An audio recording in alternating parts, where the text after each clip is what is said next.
L'opulence dans laquelle vivent ces familles qui prennent en otage les États par une gouvernance sempiternelle de père en fils en Afrique alors même que leurs concitoyens végètent dans la misère, traduit un système de corruption, de détournement de fonds publics à ciel ouvert. Le procès des collaborateurs d'Ali Bongo en cours actuellement est révélateur de ce que Faure Gnassingbé et sa minorité cachent au Togo.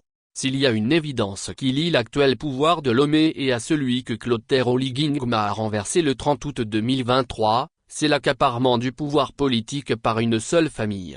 Faure Gnassingbé tout comme Ali Bongo au Gabon, a hérité du fauteuil présidentiel à la suite du décès de son père qui a régné durant 38 ans. Les deux héritiers d'État entretenaient d'ailleurs de très bonnes relations avec de fréquentes visites de Faure Gnassingbé au Gabon. Dans de telles circonstances, la gouvernance au sommet des deux États est similaire avec pour objectif la conservation du pouvoir et des avantages qui y sont liés.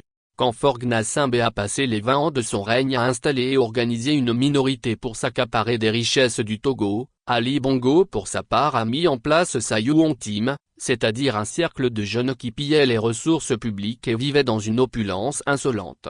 À l'heure de la réédition des comptes ou plutôt du procès de cette Youan Team gabonaise, le monde entier est en train de découvrir le terrorisme économique que certains citoyens peuvent orchestrer dans leur propre pays.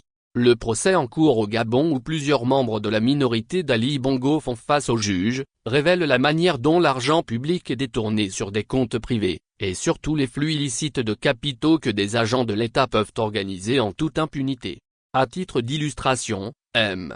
Ali Mohamed Saliou, chef de cabinet adjoint d'Ali Bongo, touchait un salaire mensuel estimé à plus de 80 millions de francs CFA et des primes de 100 à 400 millions de francs CFA. Ce jeune de moins de 35 ans s'est constitué une petite sacoche de bracelets montres estimée à 1,4 milliard de francs CFA et un patrimoine de plusieurs villas au Gabon. Les biens de ce jeune homme sont estimés à plus de 8 milliards de francs CFA. D'autres membres de cette Youan Team comme Ghislaine Gounou, ancien chef de cabinet de Noureddine Bongo, et Ella Ekoga Jessi, directrice de la communication présidentielle sont également inculpés. Il faut noter que c'est seulement en 14 ans de règne qu'Ali Bongo a réussi à organiser ce système de détournement de fonds publics au détriment de la nation. Or depuis plus de 20 ans, le même constat est établi au Togo. Faure Gnassingbé a installé une minorité de personnes autour de lui. Et avec cette minorité, il pille allègrement les richesses du Togo. Malgré les rapports constants de certaines institutions de la République, les dénonciations d'organisations de la société civile, les scandales financiers révélés par les journalistes, Faure Gnassingbé continue de protéger sa minorité. Le désormais président du Conseil des ministres organise une opacité autour des recettes de l'État. Et dans le même temps, cette minorité qu'il reconduit tant que lui-même garde le pouvoir ne cesse de s'enrichir. Faure Gnassingbé et sa minorité refusent systématiquement de se soumettre à l'obligation constitutionnelle de déclaration publique de leurs biens.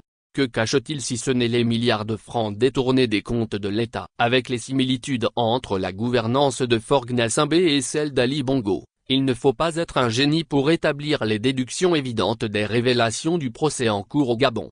L'onde de choc que produisent les sommes détournées par la Youan Team gabonaise est insignifiante par rapport à celle d'un audit du patrimoine individuel de la minorité de Faure Gnassingbé au Togo.